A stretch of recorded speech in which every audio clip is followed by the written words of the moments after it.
My name is Nilmarie Zapata, and I am a Latina role model because I believe that you can overcome any circumstances that come in your way and be the best version of yourself. Hello, I'm Sandra Rivera, and I'm a Latina role model. Whatever your struggles are in life, whatever you don't have or don't have access to, don't use that as an excuse for not pursuing your dreams and moving forward. Get out of your own way and get out of your comfort zone, and you will be amazed at the growth that you will experience.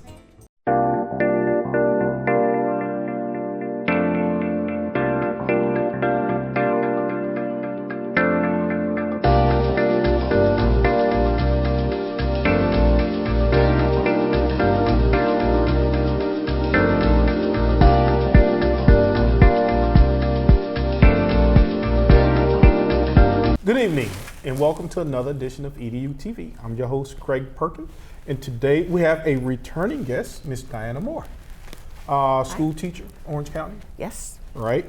Now, the last time I interviewed you, you were very active with the union.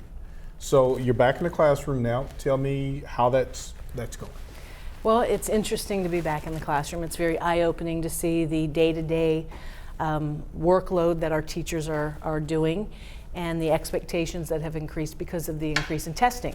Testing has become the major focus, though we're not teaching to the test. So much of what we're doing is gearing students to prepare for a state exam or an end-of-course exam that's coming up in the spring. So it's unfortunate because I do believe that we're losing a lot of the creativity in our classrooms. Teachers are so bound to be on the same page the same day, so that we're like robots getting ready for these tests. And even though they keep saying we're not teaching to a test, we really are getting students ready for testing. Okay, so teacher coming right out of college, first year teacher, do you see a lot of the teachers, have they been prepared to engage in this rigorous teaching process? Because I know there's a lot of accountability you guys have to do in terms of entering data and training. Yes. Well, I do think that they're prepared. I don't think they're prepared for the amount of hours. Okay. Because the amount of hours that are needed to do the job and to crunch the numbers and to fill out spreadsheets that have to be, forwarded to the school so that they can crunch everything has to be done outside the classroom. Because the normal time that we would work during our planning time is now taken up with data meetings. Right. And so we're called in and our name is on the wall and our data for our classes prior week's test is compared to the other teacher's test. It's like working at IBM and having the manager call you in and saying, what's going on in your classroom? Your numbers are not up, your numbers are not increasing. And of course that rolls down to students when you give those tests. And the students at this point, they've just tuned out because you can over-test students to where they could care less. It doesn't have as much meaning anymore. No, it doesn't have any meaning because you're doing it so much that it doesn't mean anything anymore. Okay, so do teachers feel like that's stifling the creativeness, or like when Angela's on this show, it says, well, what if the kid wants to be the next writer or the next, so do you think that we're not being creative enough with the kids, or there's just not enough time to do that? Well, let me give you an example. In 4th grade, we're preparing students for the writing exam and the prompts that they could get, and they could have an opinion piece or they can have an information piece. And so as we're talking and preparing the students for this test, if there's a child that has a particular background on the topic, they really don't want them to go there because the test is aimed at knocking off things on a checklist. And so if we tell children, well, if you have a camping background and you want to throw that into the writing, let's not go there. Let's stick with pulling the facts from the text that they give you. And I say that sort of stifles creativity because I believe if a child does have a background in something and they want to add that to their writing piece, that would be the most appropriate thing that we would ask them to do. But we are preparing them for this writing test using a checklist, and it is helping children write better, but it is taking away the creativity. Okay. Yeah, now, in full disclosure, I saw you last week because they had the bus rally in Tallahassee. Yes. So it seems that teachers across the state, and it may be something that's sparked by the union, are getting more engaged in the political process because of all the things that you guys are being asked to do? So tell me about that. Well, I think first we have to say that that rally was a community event. Okay. There were a lot of community members, there were retired teachers, there were other union members, the former police chief was on our bus, staff members. We didn't have as many teachers on my bus. So Okay. I will say that it was a very mixed group, and it was fantastic event because the title was Enough is Enough. And underneath that umbrella, there were a lot of messages about the high stakes testing, about the changing teacher evaluation system, tying our pay and our jobs to that high stakes testing. Okay. I don't mean to interrupt. There's lots of sub messages. There is. Okay, the teacher evaluation thing. Now, has that been solved yet? Because there was one lawsuit, right? And then you guys appealed. So what's going on with Well, there's a lawsuit about the vouchers. There was a lawsuit about the evaluation system that we did not win. So as it continues to change, there may be future lawsuits as well. What's happening right now is the new test that's coming out, the Florida Standard Assessment, has been validated by the state of Florida. It was tested in Utah. And so it took until November for those scores to come back from last year. So instead of holding children back, they let everyone pass. So the accountability that was supposed to be there didn't happen because the state couldn't get the testing scores to the schools. Now, in my field of education, we use testing to drive instruction. Okay. So if you see students are having a problem, then you change the instruction to make sure you're helping, you're enriching. That's what the testing is supposed to do. But if you don't get the scores until November and then they take months to validate the test, it really is not producing, quote, the accountability that they're looking for. It just becomes a game. Why does it take them so long? Because didn't a certain population of the kids take a test on the computer? So it would seem to me that you would get instant feedback, no? Well, I know there were concerns when they were looking at the test as once everybody went live, what would happen. They said once Miami went live, that would knock the rest of the state out. And there were some concerns where at some schools the testing went down and then students came back and can finish the test, and did students that had accommodations get their full amount of time? There were lots of questions that came up. But they just passed everybody. So the third graders who maybe were not on grade level went on to fourth grade. Everybody passed. So now... Is that a good thing or a bad thing? Well, I would say, again, accountability in testing, it has its place. It informs instruction. So as a teacher, if I see someone is not doing well on a test, that's going to inform instruction to bring them up as far as I can get them during that school year. But if what I'm doing is just continuing to give students the curriculum at the level, fourth grade level, but students have come in at a first and second grade reading level, all they're experiencing is frustration. That's one of the hardest things teachers have to do. And I know that we have, like, you're right. So you're in the fourth grade, and you know it is factual that this kid is reading on the second grade level. Right. However, you may have 20 kids, right? Mm-hmm. And 15 may be on the fourth grade level, and then 5 may not. I don't think that people really understand how difficult that is to teach to all those kids, to keep the smart kids challenged, and then to bring the other kids up. Well, That's and a I really have difficult students task. that speak another language. I have a student that just arrived from Venezuela that speaks no English at all. And so he sits there with a computer and uses a translator. So he comes up to me with a computer, types a sentence, I type a sentence back. That's the only way he can communicate. And I have another little girl from Venezuela who's speaking a little bit of English. She's getting better. A little boy from Mexico, a boy from the Ukraine, whose family came here on asylum.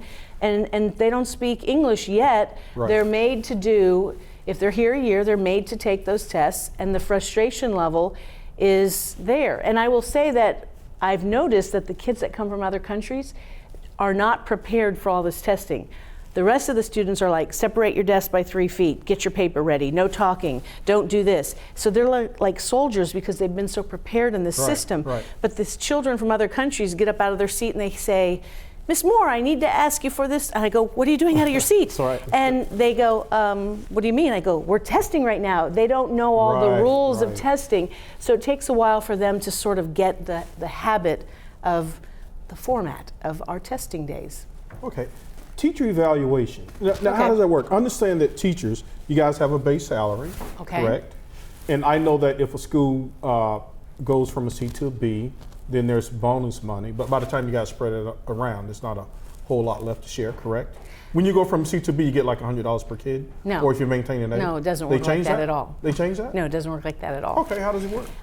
It works, teachers will be rated satisfactory, unsatisfactory, effective, or highly effective. What's the highest rating a teacher can get? The Highly question effective? is really, Okay. what are you basing that rating on? So teachers who maybe teach 3 different courses, how are they going to rate those students on those tests? So let's say you're a high school chemistry teacher, you're giving an end of course exam, and you're taking the summary of all those students' testing. But you might be a 4th grade teacher or 3rd grade teacher, and your students are taking the state testing, and you're waiting till November for those results to come back. You're going to be evaluated on the scores of those students on the state testing. So that's the question right now. We started out with it being, you're not evaluated on any of the students necessarily that you have in your class, but now it's, you might be on a state test, you might be on an end of course exam, and it's worth 50% of your pay. So your pay only goes up depending on the rating that you receive from being observed by the principal, which is 50%, and 50% of that rating comes from the scores of the students' tests. Okay, give me some numbers. Let's just say a teacher makes 40,000, right? And let's say those kids, all of your kids pass the FSA, right? Okay. So the student scores are what, 33% of the teacher's evaluation? That is to be negotiated currently. It's not final yet? Well, currently in Orange County, they did a hold harmless agreement so that teachers would not have a VAM, a value-added model test score added to their observations because of the testing validity. This year? Well, it's supposed to go through till 2016, but we're hearing that because of the state changing the cut scores, that some teachers are going to be evaluated using the state test cut scores and other teachers are not. Now, that is still a question mark, and here we are in January, and so it's good to know what your evaluation is based on before you start the year, but we're still up and waiting for that to be approved by the state. Let's say I'm a highly effective teacher. Okay. I make $40,000 a year. All my kids were 3 and above. Okay, so if you're a highly what am I effective gonna get? teacher, How much money am I gonna get? last year they got an additional $3,100 if you were highly effective. If you were an effective teacher, you added $2,000. If you were a teacher who didn't have a class, let's say you were out for illness or you started in February, you got a $500 increase. Wow. So there's just a lot of stuff within the evaluation itself, because I was reading an article today and they were saying that not even some of the legislators could explain No. the formula They that can't. the statisticians The came up principals with. can't explain it either. And so I have actually sent a request to know which of my students actually are counting so that I know where that VAM score is going to come from, because if a student transfers in, say in October, is not speaking English, they may not count because they haven't been here a year. But one student who came in April of last year, since the test is given in March or in April, is going to count with very little English. So we have to get that sorted out, and no teacher wants to look at their students and think, well, that student is going to count towards my paycheck and that student's not. Well, towards the bonus. Well, no, it's not a bonus. It's your pay. This is not a bonus. Okay, wait a minute. I'm a little confused. Right. Okay. All right, I tell you what, hold that thought, because Okay. this is, I thought I knew what you were talking about, but I don't. Folks, stay tuned for the second part of our segment. Ms. Moore here is going to educate me, because apparently I don't understand yet. So we'll be right back. Stay tuned for our next segment. Hi, I'm Angie Morales, your co-host from EDuTV, inviting you to the first annual Latina Role Model Awards reception. It's this March 3rd, 5:30 p.m. RSVP now at www.latinarole-models.tv. Everyone's welcome. Te veo ahí. Welcome back, part 2, EDuTV. I'm your host, Greg Perkins, and we have Diana Moore with us. Now, we left Diana talking about teacher pay. Now, I'm kind of a simple person, so can you simplify for me? Now, I get that at a certain level, highly effective, you're going to get a certain dollar amount, $3,000, $2,500, right? Now, I was confused about the 50% thing. So can we just agree that we're going to use a number 40,000? Let's just say a teacher pay is 40,000. So walk me through what that pay looks like with the student test scores? Well, let me take you a step back to what Okay. it was so that you understand where we've moved. Okay. Teachers were paid on their years of experience and their level of education. Okay. So you would get a certain amount of money every year that you taught as you moved on a step to the next year. Most teachers would start at $37,000 and after 10 years they'd be at $40,000. So it would take about 10 years to gain the $3,000 through the jumps on the steps. Plus, if you got a master's degree, you would get an extra $2,500. A year? Yes. Okay. And so a lot of teachers went back to school for that or for their doctorate. So the accountability movement said, well, there's no accountability in that. So what we want to do is measure a teacher's ability to move students along. And so that's where the testing movement came in. The problem is the validity of the tests that they're using and how they're applying the testing scores to each teacher. So as they measure each teacher's evaluation, 50% of it would be based on the principal's observation. As a principal came in to observe and give correction to teachers, you need to do this, you need to do that, they would evaluate and that would be 50% and you would get a score. So that would be done by June. Then the testing would be the other 50%. And they would add the two scores together and then based on a number, you would be rated as a highly effective teacher, an effective teacher, a teacher that was satisfactory, unsatisfactory, and the law says that if you get an unsatisfactory rating 2 out of 3 years that you won't have a job anymore. Oh, okay, hold on. But you said 50%. I thought it was 33%. That has changed, and so that's where the question comes in, is our local county bargained a 3-year agreement to give... So does it vary by district? Yes, it does. Okay. That's where you ask the question, what does a union do? The union is the bargaining agent for the teachers in that county. And so when the law passed, a lot of local teacher unions tried to figure out with their districts how they were going to put in place this change in evaluation and how they were going to tie the scores of the students to the teacher's evaluation and how they were going to assign money to that. So a lot of districts did some creative things. They did some steps where if you got a basic rating, you got $300. If you got an effective rating, you got $600. And if you got a highly effective rating, you got $900. And they just spread that across everyone. So it was standard across the board. It, of course, depends on the pot of money that you're bargaining from and what the district is looking at Where and does that your money numbers. come from, within the district? Within the district. It's split between the state money and the local money. But you also have to look at, you've got to base that money on what if everyone got highly effective. That's right. And so the state knows that not everyone can get highly effective and they can't pay.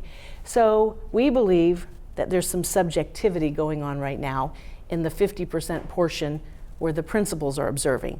Because there is a formula, which you can't identify, that if you give someone a certain rating plus the VAM score, they would fall right under that highly effective number and come out as an effective. And the difference in pay that was negotiated was highly effective teachers would get an additional $3,100 added on to their base pay, and effective teachers would get $2,000. If you didn't get either one of those scores, you got a category 4, let's say that you started in February or you were facing an illness, there was only a $500 increase. Now the way you have to look at that is over time, a teacher who only gets a $500 increase is going to lose ground when it comes to retirement. Same for an effective teacher. Everybody's striving to get that highly effective with the $3,100. But over time, our retirement system is based on your highest 5 years of pay. So if you can't pay everybody and there's some subjectivity in the system going on, what's going to happen long run? I mean, it affects everything from... Because it sounds good when they say, okay, Yes, we're going to talk does. but then you say, oh, wait a minute. Do we have enough money to sustain this model? Right, and teachers, if a teacher, a friend of mine, took a year off to have a baby. Right. So when she came back, she only got the $500 raise because she took a year off and didn't have scores from students. But that was a 2-year contract, so she only got $500, and everyone who stayed at school got $2,000 or $3,100. Well, her salary, let's say something happened to her. Her life insurance is 1 times her salary. Her family will suffer because she's getting less money. I mean, it looks at a lot of different things that I don't think the legislators looked at long term. Right. And if a teacher is getting ready to retire and they got the $500 bonus because they had cancer and they were out having chemotherapy for half a year, then their retirement, that is an average of their highest 5 years of pay is going to be lower for the next 30 years because of it being tied to performance. I bet most teachers don't know what you just told me, which is why you guys need to watch the show, okay? A lot of good information on this show. Okay. So you mentioned something about a teacher who receives, what if you get like a satisfactory? Can you continue teaching? You have to 2 out of 3 years, if you get 2 out of 3 years of unsatisfactory, you cannot continue teaching. But they provide you with all of the assistance to improve yourself. Well, that's what we have bargained, is that if there is a teacher that is struggling, that they should have a mentor and they should have an opportunity to improve before you just throw them out. Because we believe that people go into this as a profession. It's not a temporary job. But the legislature changed our contracts in 2011, and so every teacher that enters our profession gets a 1-year contract. And so at the end of the year, the principal can basically say, thank you very much. We won't be needing you anymore, and there's no need to put your name on the door again. Or, thank you, come back, we appreciate you, and we want you to come back and come there are for lots another of year. schools. There's a lot of attrition in teaching, so can Yes, they just well, go to jobs we're somewhere at about 50% right now of teachers that are on 1-year contracts. So it's becoming more of a temporary job than a profession. But they're going to have to watch that now, because I read a report. It said that college enrollment of kids who want to major in education is down 21%. And there are going to be a lot of people retiring. And people are saying that they cannot make it on a teacher's salary. So they're going to have to be careful that you don't push too many people out, because you're going to have a bunch of empty classrooms. Well, this May, there's going to be a huge exodus in retirement because the drop program requires after 5 years you have to leave. You cannot continue. And so there are going to be a lot of teachers retiring this May because of that drop program. And that's going to leave the district at a deficit to find people to replace all of those teachers that go out on retirement. So I know that they have a bonus out there they call for teachers who go into people who go into the profession who don't have a teaching background. They can get an additional $10,000 based on their ACT, SAT scores. But we have filed a lawsuit because we don't feel like that's a fair system to determine. Yeah, but you're going to get the other teachers who had those scores are going to say, why are you limiting my ability to get the money? Let me give you a situation. Let's say that you were in Puerto Rico or another country and you came here to teach. They didn't offer ACT or SAT scores. So you have yours and I don't have mine, but I have a valid teaching certificate. You can apply for the $10,000 bonus and I can't. Or let's say I'm an older teacher and they didn't give percentages back when I took the ACT, and you're highly SAT. effective, but you didn't have the ACT or ACT Right, score. and so therefore I cannot get the $10,000 bonus, but you can because you're a younger teacher who can get access to your ACT, SAT scores. But Diana, you don't think I feel that like some that of might those be a people, discriminatory but measure. you don't think that some of those teachers who do qualify that say, like, guys, can you just let us have this one? Well, actually, we're not offended by bonuses. We just believe that the criteria should be fair and everyone should have access to it. So if you don't give everyone access to having the $10,000 bonus, that's where we think there's a problem. Okay. Now, I'm going to, not challenge, but you said something earlier. You were talking about those teachers who are receiving an unsatisfactory, and if indeed they want to stay in the system, okay? If they are not, it would seem to me, and maybe you guys aren't allowed to do this, the teachers union, are you guys allowed to set up a program to assist that teacher maybe on weekends or once a week? Where does that help come from to improve that unsatisfactory teacher? Well, the district has the training programs at the beginning of the year, but we also bargained an appeals process. So let's say you're at a school with only one principal. You can't ask for an alternate person to come in and observe you. We have an appeals process set up so that teachers can bring their evaluation into a committee made up of 4 principals and 4 teachers who are trained in the evaluation system. They look over their evaluation and they can award you additional points or look at your evaluation and you could possibly. But how are they going to do that if they didn't see you teach? Well, because they look at all the documentation that goes with it. There's a lot of documentation that goes with the evaluation And Orange uses system. Marzano, correct? Yes, they do. And so many of the teachers were awarded additional points and were able to get the effective, and many weren't because their documentation wasn't there. But there was a process during the summer that teachers volunteer to come in over their summer and sit on that committee and look at those appeals, and principals who do get paid 12 months. But why can't the union come up with, like when you get a ticket, right? A driver's license ticket for speeding or whatever, then you go to this little class to get the points taken off, right? Why can't you guys create something similar? Let's say there's a struggling teacher. This teacher is part of the union. Why can't the union have like a class situation that can help? That they can bring their evaluation to you. They can say, hey, you know what, Diana, I'm weak in this, this, and this. How can I improve that? Because the union is not responsible for hiring. So, but you guys can help, right? Should that be one of the perks? Certainly, but we believe also that there should be due process if there is someone that does need help and they're not getting the help to improve. But we also know that we're not doing the hiring, and a lot of times people blame the union for bad teachers, but we're not doing the interviewing and the hiring as you had asked initially. So the district provides the training on the evaluation model as well as the principals. They are considered to be the instructional leader of the school, which is why they're coming into the classroom and redirecting teachers and offering suggestions for improvement. I've taken a look at some of that Marzano stuff. It's pretty comprehensive. So do you think there's enough help there for a teacher who's not Mr. Marzano wrote a growth program that should take place over a 10-year time frame. So as a teacher, you would improve over 10 years. That makes sense, right? Improving your job, you give people 10 years to improve. You become an expert. But when the legislators passed the law to say we need an evaluation system to measure teachers and accountability, they shoved the Marzano system into an evaluation system, which it wasn't supposed to be, in 1 year, and teachers had to perform on 41 domains, et cetera. Right. There wasn't training, so it was sort of like bringing Common Core to students and changing the way we do things, but not giving them any opportunity to train or learn the change in the system. You know, Common Core can have 5 answers to a math problem. So when you change from 1 answer to 5 answers, you really need to sort of give people a chance to do that transition, and that didn't happen. So Mr. Marzano is blamed all the time. It's a great program, it's not an evaluation system. And so the school districts and the unions had to negotiate to put this in place because the legislators passed the law saying we need accountability tomorrow.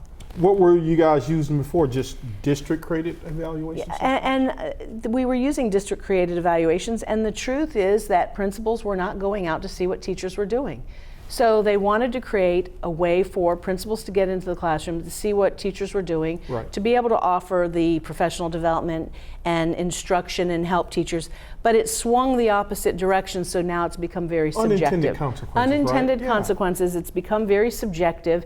And because in June, a teacher who's got a 1-year contract only has half of their evaluation done by the principal, and the other portion of the student's scores hasn't come in until November, they let a majority of these teachers go so they can bring in new ones next year. So if you only had half of your evaluation done but you were given an exit slip and you were waiting for the other half to come in, would that be fair? So that's another unintended consequence that people don't even think about. Wow, yeah, all these things sound good in theory until you but the actually details begin and the shakeout, implement exactly. them. That makes so much. And I hope that parents know that you need to ask your teachers how they're doing and the workload, because they get paid 37.5 hours a week. A lot of people think they get paid 40 hours or throughout the summer.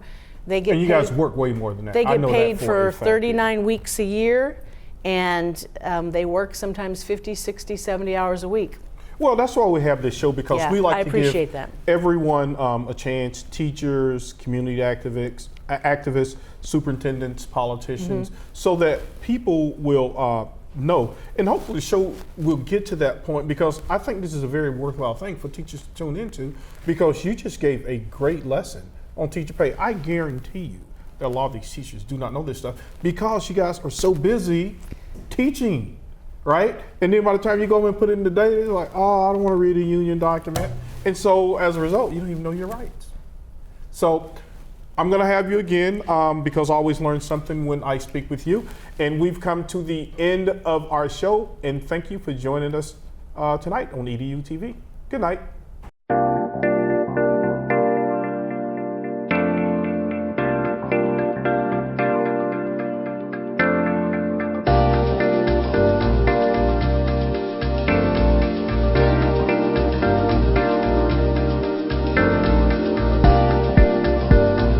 Hi, I'm Angie Morales, your co-host from EDuTV, inviting you to the first annual Latina Role Model Awards reception. It's this March 3rd, 5:30 p.m. RSVP now at www.latinarole-models.tv. Everyone's welcome. Te veo ahí.